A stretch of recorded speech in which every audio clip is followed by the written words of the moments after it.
Morning, welcome back to the channel, welcome back to Love 500 and welcome back to the newly named Project Foxy, named after Samantha Fox, because she's topless. I know, let's not go there. Project Foxy, let's make a start on it.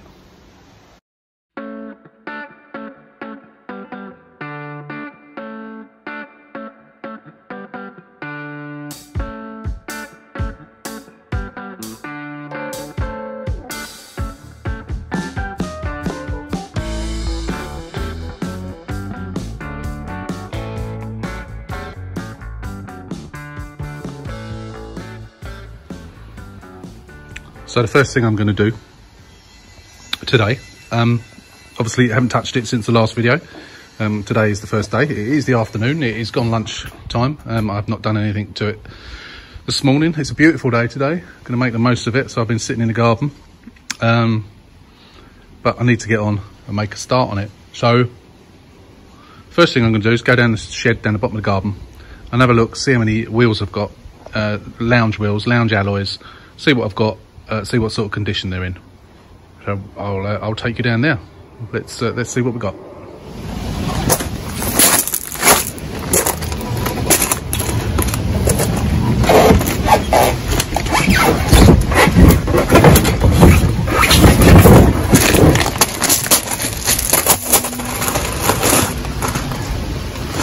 Okay, so that's a decent wheel. Just needs a damn good clean.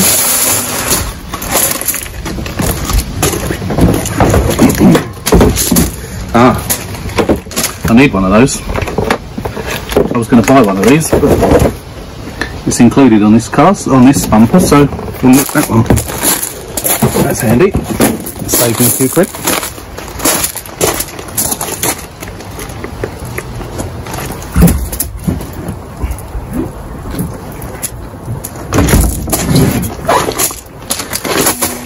Okay, this one's a good one as well, which again has got good tyres. He's quite badly damaged, so we don't know what it's going to be like.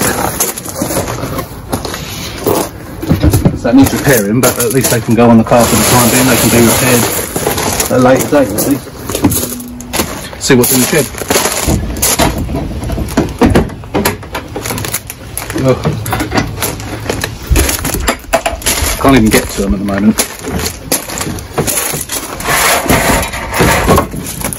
I'm going to get these bumpers and stuff out first, and then we'll come back and see what the wheels are like and how many we got. I'm hoping there's a couple in there. There should be. I know one of the wheels in there is that buckled wheel, which again can go on for the time being. So have a full set on. Obviously, it's no good for to keep it on there, but it will do for the time being. So just going to get all these bumpers and bits out, and then we'll see what we got. Right, I've got four wheels, but one of them, this one, is the one that's buckled. Buckled wheel, and the tyres have been dug right into there. So you can go on for the time being, but of course it won't be any use long term. This tyre is cracked. Oh, excuse me. This tyre is cracked. The wheel is good. There's no particular damage to the wheel, just needs a clean. But the tyre is all cracked, and that will need replacing, that tyre. And the other two wheels have got good tyres on them, but the wheels are a little bit dirty, stroke damaged, so they will need to be cleaned. But that's not too bad. At least it's actually four wheels that I can get on the car for the time being. So it empties the shed out a little bit. Of course, they will be replaced with the steel wheels, but the steel wheels I will be selling. So let's get those up to the car and start getting them on. Okay, so here we are. Here we have them. So yeah, this one's quite badly damaged. This is the one that came off of one of the grey cars, not the one I've just sold, the previous one I think, and I swapped it for one of my good ones, which is obviously at some point in the future it was always going to be that I was going to have to repair that. But what I'll do, this one's, hang on, I've forgotten which one's which now. I think this is the other one that came off of that car as well. So they're both really ground in dirt, and that one has got some curbing on it. This one is really badly curbed. Not damaged, just curbed. I don't know if this was, I think that was possibly part of the accident. So what I'm going to do, they've both got decent tyres on, so they don't need tyres changing. So what I'll do is I'll repair both of those. I'll rub them down, repaint them like I've done before, and they can go on one side of the car. So that's where I'll put them now.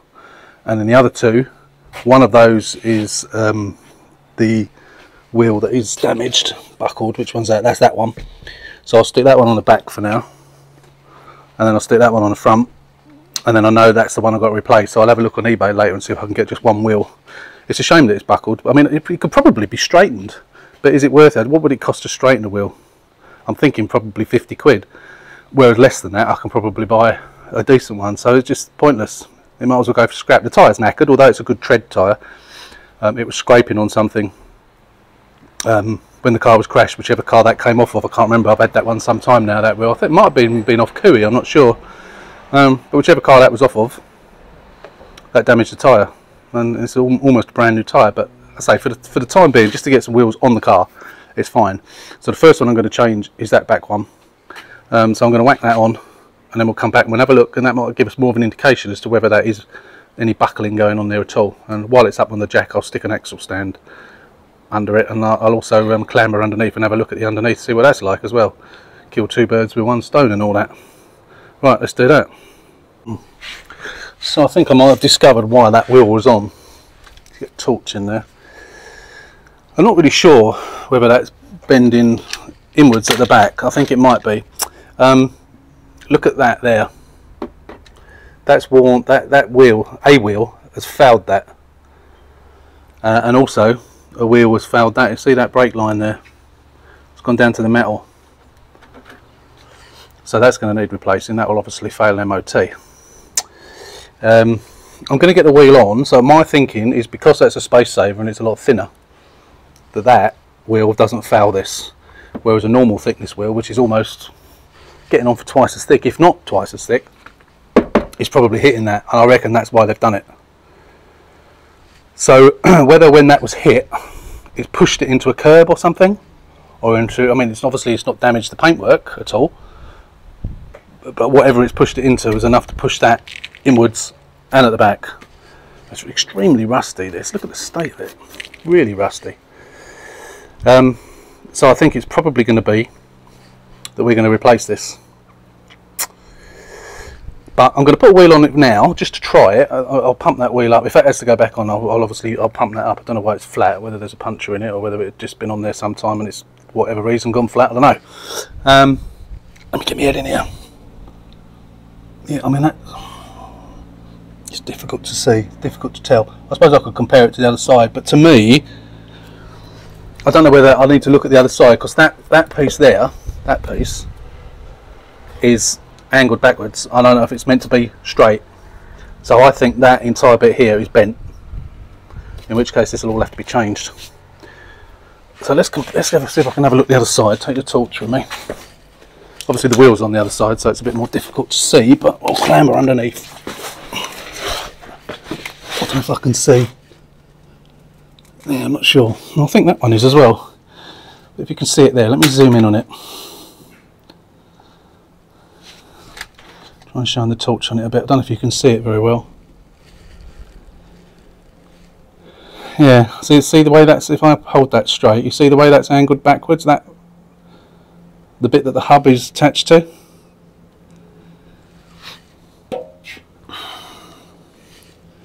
But that one looks angled backwards as well, and I mean that one's obviously okay. Exhaust pipe's okay. One thing, I suppose. I mean, the back beam isn't too bad. I've seen worse, rust wise, but that can all be cleaned up with a wire brush if need be. But I think we need to get that wheel on and try it, don't we? I mean, that could have been something that's happened before, but I think it's a bit of a coincidence that there's what looks like a decent wheel in the boot, and I haven't got it out and looked at it, but there must be a reason that this space saver was on, so that could well be the reason. So I think we need to get that on and have a look. So let's quickly do that and then we'll come back on it. At the moment it looks like it's pointing outwards, but I think that might be just because I've just lowered it down, so I need to move the car backwards and forwards again. But it's not rubbing on that thing, on the arch liner. That does look like it's at an angle, I have to say. But again, I don't know. Looks alright from here. Looks alright from this angle. Don't know. It's really difficult to tell. Once I've changed the other 3 wheels, I'll just reverse it up the drive and come back again, stick it in the middle of the driveway so I can see better and assess it again. Obviously I don't want to change that rear beam if there is nothing wrong with it. It's just a bit odd that this side, as far as we know, has nothing to do with the accident, so I didn't expect to have to do anything there. But yeah, no, my theory as to why this was on is obviously wrong. There is a big gap down there. Let's feel it to the other side. So I mean, again, we could get the tape measure out. There's plenty of room down there. Yeah, it's about the same that side, so that's obviously not an issue. So let's get these other wheels changed. So we've got alloys all the way round, and then, as I say, then we'll reverse it about and see what it looks like. Okay, so the wheels are on. All that down there came off of one of the rear brake hubs at the back. Discs, not discs, hubs. Yeah, hubs. Okay, so alloys. Does look better with the alloys, doesn't it? As it would. That one's obviously in a right 2 and 8, but it does look better with the alloys. And we can now see that that tyre's not got much air in it either, but we can see, if we get down here, we can see that's leaning inwards, so that clearly is bent. Need to put some more air in it, but you can clearly see that's bent. I'm not sure if it's pushed back or not. Again, it's a bit like the grey car. There seems to be a smaller gap there than there is there, so you can see what I'm pointing. A smaller gap there than there is there. I'm not sure. Let's have a look around the other side. You get it one car, it's at the front, you get another car, it's at the back. Yeah, they're more or less equal. Yeah, no, that's definitely bent. Definitely bent. Still don't really understand why they put, unless it has damaged that wheel. You can see it's leaning out. It's leaning out. So yeah, that needs replacing. Damn nuisance. I didn't know that I was going to have to do this on this car. Luckily, as I say, I've got one. But it's just extra hassle and a bit of extra cost, isn't it? That's all. Well, obviously I have to factor in what that originally cost me, which I can't remember. I'll have to look back. I've had it for some time. But it's got to be done. So I might be able to get away with just changing the hub. I'll put a new hub on, because it's probably just the hub that's bent, not the actual bar. So I might be able to just do that. But we'll have a look at that. That's in future. I mean, it moves, it rolls, it drives. It's fine for the time being. There's a lot more work's got to be done on this before we even get anywhere close to doing that. But at least I'm aware that it's got to be done. Right, so now's the time to start on the wing. I think I'm just going to clear up some of this stuff down here, sweep it up. I'm going to get the wing off. So obviously I've got to take the bonnet off, get the wing off, and then see if we've got time to do the door as well today. Hopefully we will. But we're getting there. We're not getting there, are we? We've only just started it. All I've done is change the wheels. But yeah, no, it's a start anyway, and we've identified more of what the actual problems are. So that's good. Pleased that it looks better with the wheels on. Not so pleased that it's going to need either a new entire back beam or a new hub, one or the other. Okay, let's get it back down the drive. Get the wheel off again. I've only just put the wheel on. Now I've got to get it off again. Get the bonnet off and do that.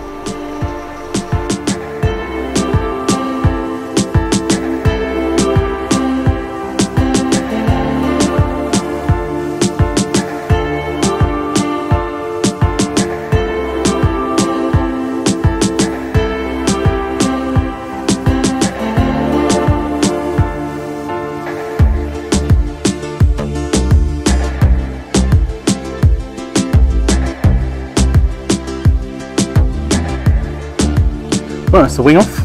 Obviously, bumper off and the wing off. That was that was relatively painless.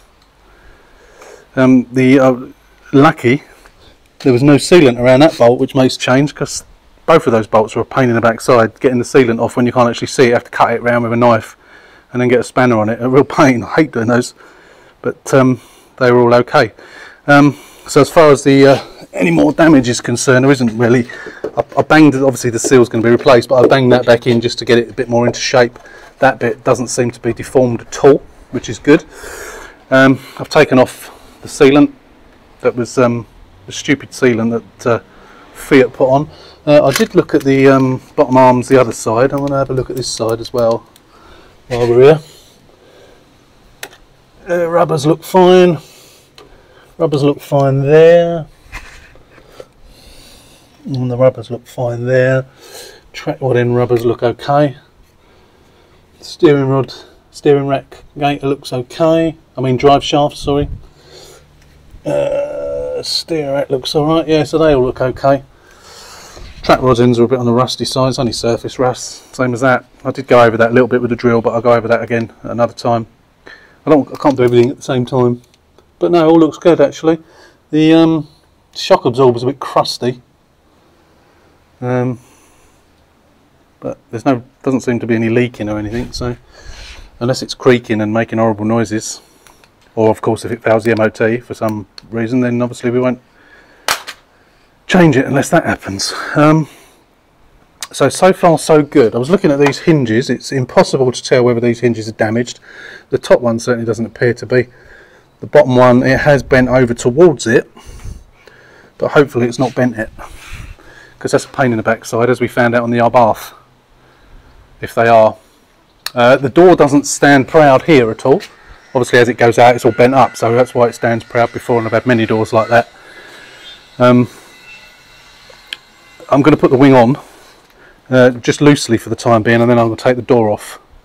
The new door that I've got, which you can't really see at the moment because it's got stuff against it, has come off a 2017 car, so this is off of a facelift. So therefore the wiring loom's different. It has got glass in it, although the glass is wound down to protect it. So before I take it off, I'm not sure, but I think you can get to all the plugs with the glass down. I hope so.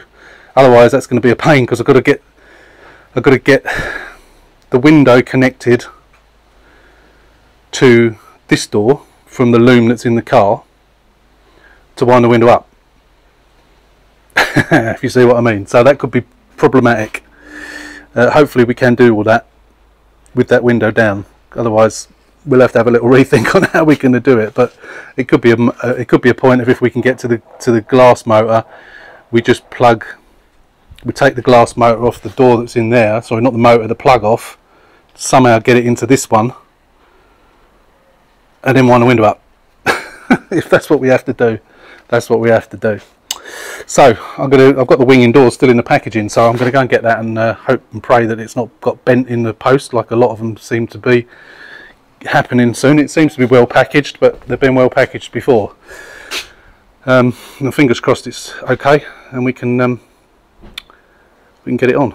Let's go and get it unpacked, and then we'll have a look. There we go. It seems to it's all unpacked.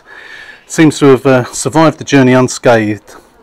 £100 with a wing. At least it's undamaged, which is good. It is pot luck as to whether they survived the journey or not, no matter how well packed they were. And that one was well packed. I've had ones that are even better packed than that. The only thing that gets me when you buy these second-hand wings, I know that the people who do this for a living, the breakers yards and that, they're not the cleanest of places, but it always gets me that how filthy these things are. You know, whenever I sell anything, whatever it is, I give it a good old clean up first. But not everyone obviously does that. So obviously I'm not going to clean it up until it's on, but we'll get it on now. And yeah, hopefully it all goes on nice and straight, and then we can start thinking about the door.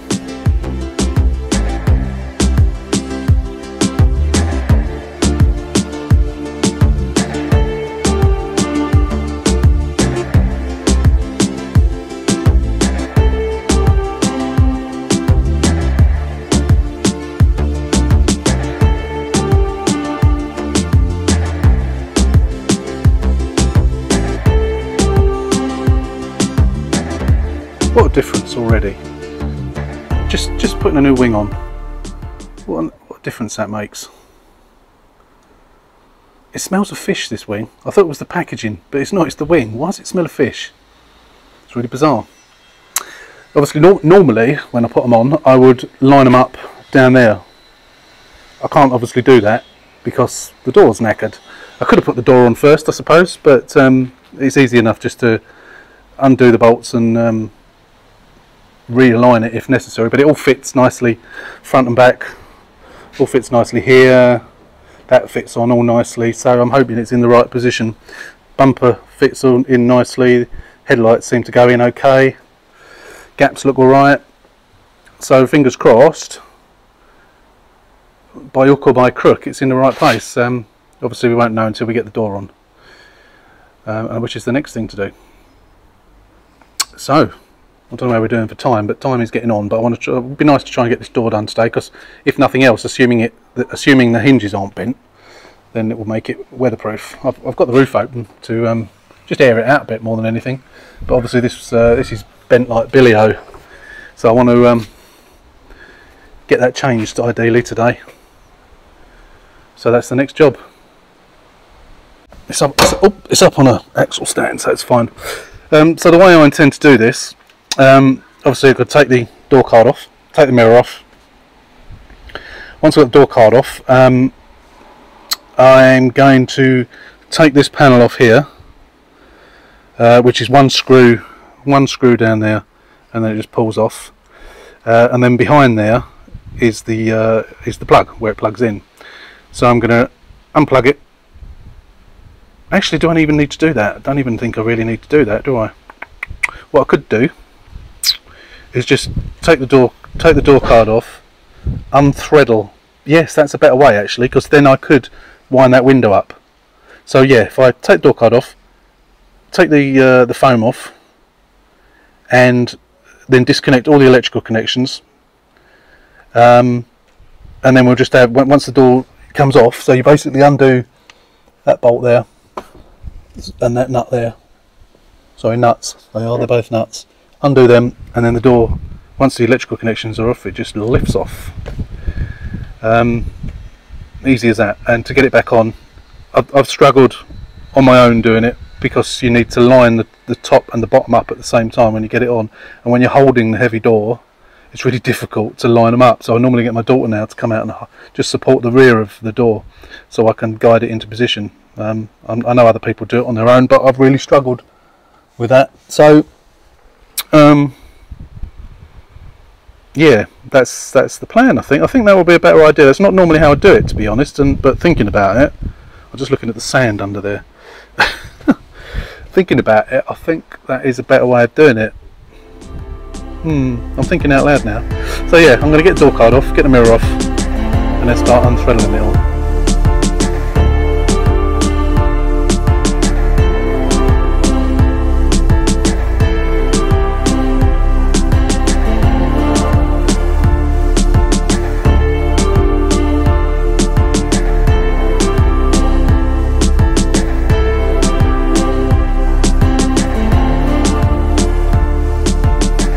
Right, it should just lift off now. These edges are quite sharp, so I'm going to put my gloves on. So it should just lift off.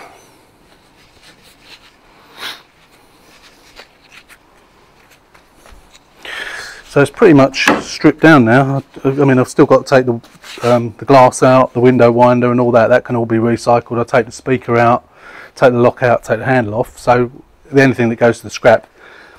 Also take these side panels off as well. So I'll completely strip it down, but I'll do that another time. I don't need to do that now. So here we go, it should lift off. There we go. Okay, the door's on. It doesn't look like it's going down onto the hinges properly, so I've got a feeling that the hinges are bent. So I'm probably going to have to take it off and try and straighten those hinges if I can. So it might be a bit of on off, on off, on off. My daughter did help me in getting it on. The bottom hinge isn't too bad to take off and replace, but the top one is. So, and I think it's the bottom one that's the worst one. The top one shouldn't really be bent, I don't think at all, but it's not sitting, it's not going right down, I don't think. Maybe if I put the bolts in. Hang on, what do we have? We have a bolt in the top and a nut.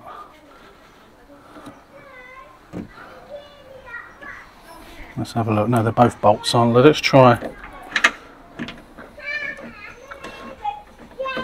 Yeah, they are. It is going in, but I'm not sure whether it's bent or not. I'm going to do just one up for now. Oh, it has pulled it down actually, so I think I'm going to put the other one in as well.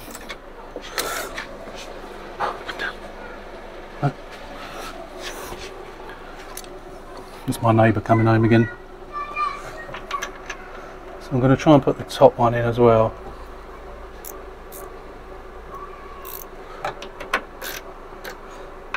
See if that helps to pull that down. Oh.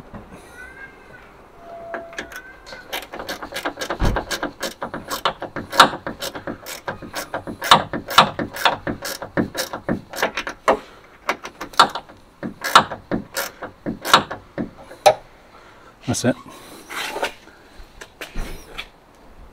So it seems not too bad actually. The test will be when I try and close it. But what I've got to do now, it's the plug on the other one was getting in the way, so I'm going to try and I'm just going to dismantle the I'm going to dismantle the mechanism, the wiring. Sorry, the wiring loom. I'm going to dismantle the wiring loom on this one to take it out, and then I can threadle through the new one. So I'm going to do that off camera because I'm only going to do it on time lapse otherwise, and then hopefully once we've got it all connected we can close it. Hopefully, we'll see. Anyway, let's do it. I'll be back once I've done that, and we'll have a test close. Da-da! Not quite da-da. As you can see there, the gap is far too big. The hinges have clearly been bent backwards with the force of the, obviously the force has come sort of that way, isn't it? So it's clearly bent those hinges, and the door doesn't close. It was hitting that, and I've moved it up to the highest position it will go. So obviously because it's too low down, see, I can do that. That's about as good as it gets. So obviously it's overlapping. There's not a massive amount, but obviously it's probably what, 1/4 of an inch. Getting on for 10 mil, I reckon. Too far. Maybe 8 mil, something like that. It's pretty equal, to be fair, top to bottom. I'm not sure. I've not replaced this side here. I know I've replaced the hinges before on the other side, and I know the top hinge, the bottom hinge is okay. You can get to, because you've got one bolt that comes from the outside, which obviously you can get off okay, and you've got another one coming from the other side. The other side is the problem. There is once you get that bit off at the bottom in the footwell, there's a little plastic panel that you can pull out, and then you can get a screwdriver, a socket on an extension bar in, and by feel you can find your way to the bolt and you can undo it. That one's not a problem. The top one is behind the dash, so you can't. So based on that, there's going to have to be a little bit of manipulation, i.e. smack it with a hammer. Probably. I will look at it and see if I can figure out a way of doing it. I did do it. I know I'm going to have to look back at one of my. I did a pop a couple of years or so ago, and I had to replace. It was on the other side, but I had to replace both top and front hinges, and I did it, and I can't remember how I did the top one. And I know I had to put some. I don't know if what did I do? I really can't remember. You know, I don't know if I drilled into it or what I did. And I know I had to put some new bolts, some new nuts and bolts in to hold the hinge on. So I may have to do that again, but I'll have to look back at that video. I'll find it, look back at it, and figure out how I did it. But the bottom one I can change.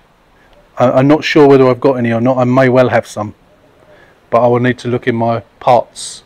I know I didn't when I was doing the R bath. I was looking for ones for that side, and I didn't have them.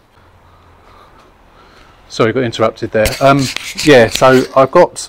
I may have one, I may have two, I may have none, so I may have to order some. But one way or the other, I'll at the very least change the bottom hinge and then see how that pulls it back, and then do whatever I need to do for the top. and hopefully, well, not hopefully, we will get it done. Of course we will. So it would have been nice if it wasn't bent, and it is always a danger that they are, but it's still progress, isn't it? It's still on, and it actually shuts sort of better than the other one. So I might put some tape up here and put a little flap over just to cover it, just in case it does rain, just to stop the water getting inside. So I'm not going to bother putting the door card back on, obviously, so because the door's going to have to come off again.